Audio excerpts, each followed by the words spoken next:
Gue sebel deh, nyokap gue tuh lagi marah-marah terus. Gak tau kenapa woi. Ya udah sabar, namanya juga orang tua.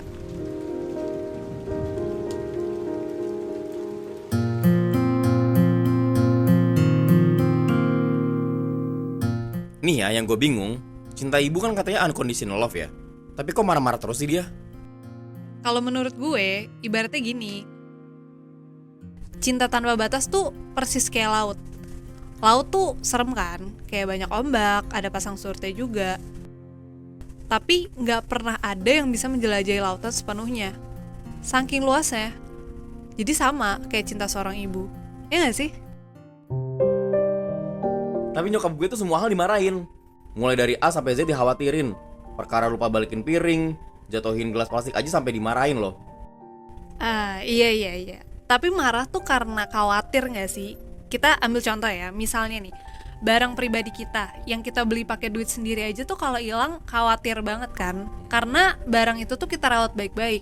Gimana ke anak sendiri yang dikandung dan dilahirkan sama badan kita sendiri? Pasti kayak apa-apa khawatir, terus jadinya marah. Makanya itu, yang gue gak paham nih ya, ketika lo katanya takut kehilangan, kenapa sih coping mechanism lo malah jadi emosional?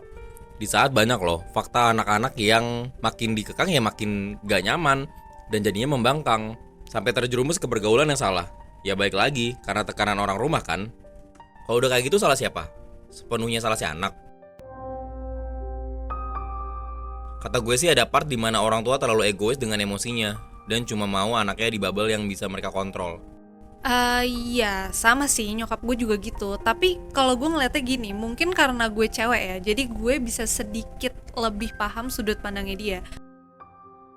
Yang sering kita lupa tuh, semua masalah yang dia hadapin sekarang itu hal baru loh buat dia.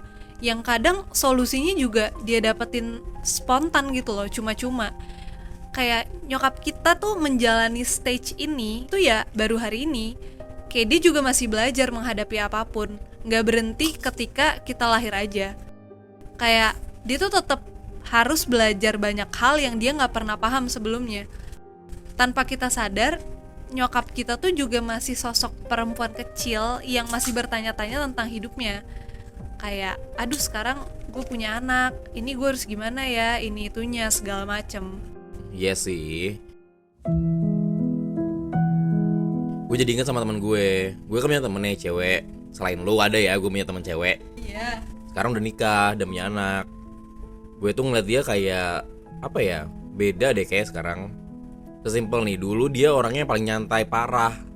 Tapi pas udah punya anak, segala-galanya dimasalahin. Soal kalau ada yang telat lah, soal gue yang ceroboh dikit lah. Percis kayak nyokap gue jadinya. Nah iya, benar. Karena ketika jadi seorang ibu, mulai dari hamil aja deh, secara alami kan pasti ada ya pergejolakan hormonal gitu ya, yang udah pasti udah bukan dari segi fisik aja tuh perubahannya, tapi mental juga. Nah kalau secara fisik ya berat badan berubah, kondisi kulit, rambut, dan ya semuanya lah pokoknya. Dan hormon tadi tuh akhirnya mempengaruhi nafsu makannya dia, moodnya, sampai ke pola pikirnya juga. Ya sama kayak kita aja deh, kalau kita baru belajar sesuatu kan gak bisa dong pasti langsung sempurna. Salah-salah malah nyakitin hati orang. Iya sih, contoh paling simpel mungkin ke pacar ya. Sering banget tuh gue kejebak di situasi yang kayak, maksud gue tuh ini, bukan kayak gitu, ya kayak gitu loh. Tapi karena kita gak bisa menyampaikannya dengan baik, jadi sering salah paham kan. Tapi dengan segala bentuk kesalahpahaman itu, bukan berarti kita gak sayang kan. Malah kalau kita terlalu sayang ya jadi itu kesalahpahaman. Kalau kita nggak sayang ya udah bakal bodo amat nggak sih? Ya bakal diem aja. Setuju. Nah itu maksud gue, kayak lo aja sering banget kan tuh ribut sama pacar lo gara-gara miskom. Ya perkara perintilan gitu loh. Iya, kadang manusia masih suka ketutup sama egonya deh. Apalagi kalau lagi emosi. Biar kayak nggak kelihatan punya salah nggak sih? Iya benar. Sekarang gue jadi lebih sadar deh, ibu tuh bukan sosok pahlawan yang sempurna ya kan. Seorang ibu tuh ya tetap aja manusia biasa dengan segala rasa takut dan segala dia gak ketidakpastiannya. Gue juga baru sadar sih, the way gue mempermasalahkan soal dia yang marah-marah ke gue itu kan sesimpel ya seorang anak sebenarnya pengen disayang, gak mau dimarah-marahin terus. Benar, benar, benar. Dari situ kita juga bisa lihat lebih jelas kan, kalau unconditional love itu bukan berarti nggak ada konflik. Karena sejatinya cinta itu dalam tanda kutip hidup dan kompleks, yang bentuknya tuh menyesuaikan sama jalan kehidupan. Kayak ibu ke anak dan sebaliknya. Udah gue mau telepon nyokap dulu. Kalau kalian, kapan terakhir bilang sayang sama ibu kalian? Jangan sampai terlambat ya.